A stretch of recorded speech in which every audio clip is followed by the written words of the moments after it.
இல்ல, இப்போ தூத்துக்குடி மாவட்டத்தை பொறுத்தவரை தூத்துக்குடி மருத்துவக் கல்லூரி மருத்துவமனையில் நேற்று இரவு இந்த மழையின் அளவு அதிகரித்து இந்த கிரவுண்ட் ஃப்ளோர்ல கூடி நிற்குன்னு சொன்னாங்க.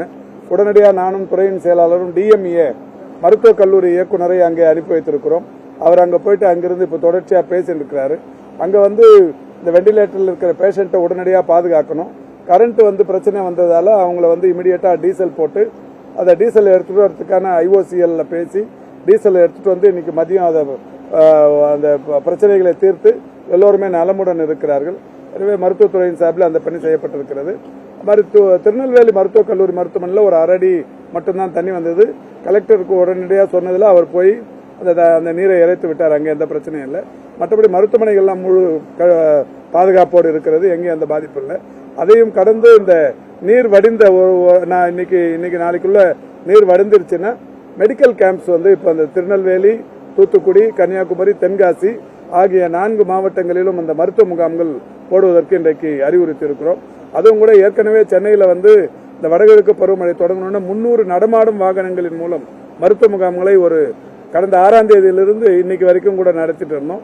இப்ப அந்த மருத்துவ குழுக்களை அங்கே அனுப்பி வைக்கிறதுக்கான திட்டமிட்டு இருக்கிறோம்.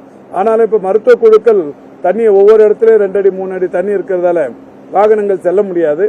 நீர் வடிவத்துக்கு இன்னைக்கோ நாளைக்கோ அது முடிஞ்ச உடனே மருத்துவ குழுக்கள், மருத்துவ நடமாடும் குழுக்களும் போகும். அந்த மருத்துவ முகாம்களும் அதிகப்படியாக நடத்தப்படும்.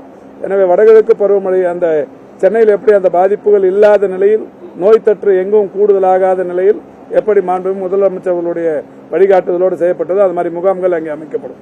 அது இல்லாம முதல் தடவையா வடகிழக்கு பருவமழையை பொறுத்தவரை அக்டோபர் 29ஆம் தேதி தொடங்கி டிசம்பர் 30 வரைக்கும் 10 வாரங்கள் 10 ஞாயிற்றுக்கிழமைகள் வாரத்துக்கு 1000 மருத்துவ முகாம்கள் நடத்தப்படும் என்று அறிவித்தோம். ஆனால் அறிவித்தது 1000, இப்ப நடத்துறது 3000. இதுவரைக்கும் 8 கேம்ப் நடந்திருக்கு. ஏறத்தாழ 20,000த்திற்கும் மேற்பட்ட முகாம்கள் நடைபெற்றிருக்கிறது. வர சனிக்கிழமையும் 30ஆம் தேதியும் 23ஆம் தேதியும் 30ஆம் தேதியும் 2 முகாம் தமிழ்நாடு முழுக்க நடத்தப்பட இருக்கு. அதுலயும் கூட 3000 கேம்ப் நடத்த போறாங்க.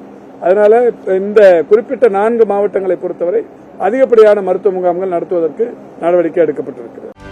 செய்திகளை உடனுக்குடனும் துல்லியமாகவும் தெரிந்து கொள்ள சப்ஸ்கிரைப் பண்ணுங்க.